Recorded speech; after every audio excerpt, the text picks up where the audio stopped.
was eliciting from the disciples. He wanted to know. And so we come to verse 16, and guess who stands up, always stands up and speaks for the crowd.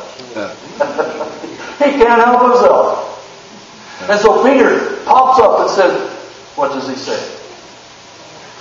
One of the most right things that Peter ever said. Because you take all his other incidents, and he usually is mistaken. But this, he's got it right this time. Because in verse 16, we see what he said. Simon Peter answered, you are the what? The Christos, the Christ, the Son of the living God. And Jesus goes to Peter and to all, because that was a plural question when he said, you, what do you say?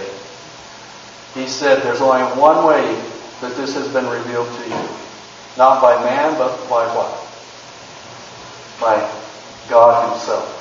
And blessed are you, son of Jonah, Bar-Jonah. Blessed are you.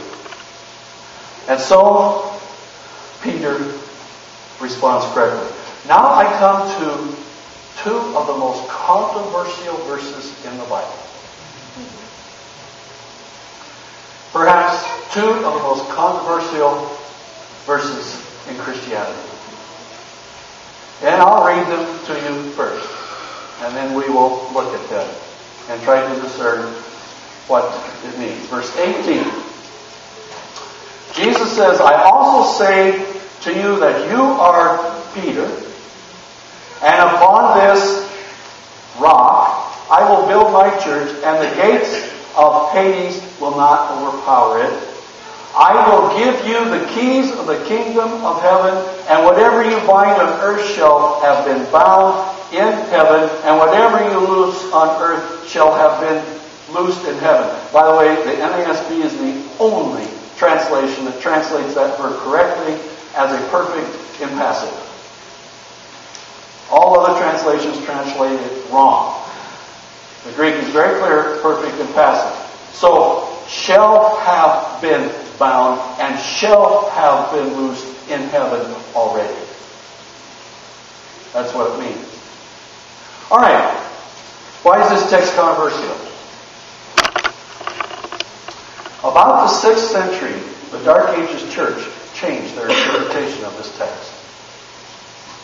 Up to the 6th century, the great theologian Augustine, who writes the Catholic Summa Theologica, theology, says, no, the rock was Christ. 12 early fathers of the Catholic Church prior to 600 said, no, the rock's not Peter. But for some strange reason in the 600s, the Pope of the 600 changed the interpretation of this text.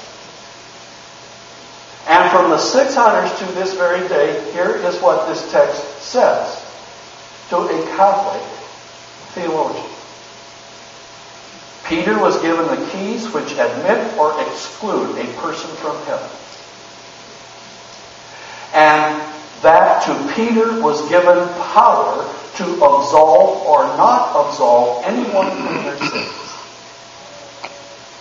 Peter became the bishop of Rome, and his power descended to all bishops of Rome. And today the Pope has this power to say you are forgiven or you are not forgiven.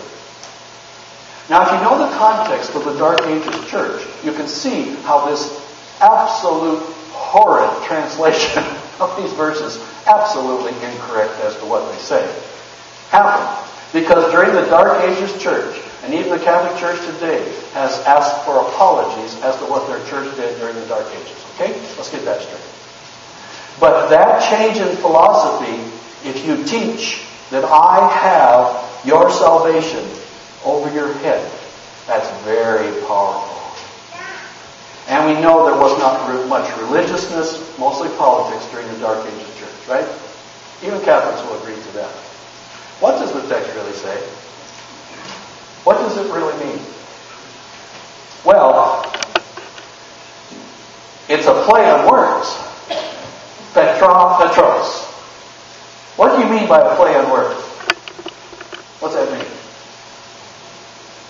Use the same word to represent two things there. Yeah, right? I don't know if I can think of anything contemporary that would be a play on words. I guess I didn't think long enough on this one. But when Jesus was saying, you're a rock, I'm a rock, rock. Small rock, big rock.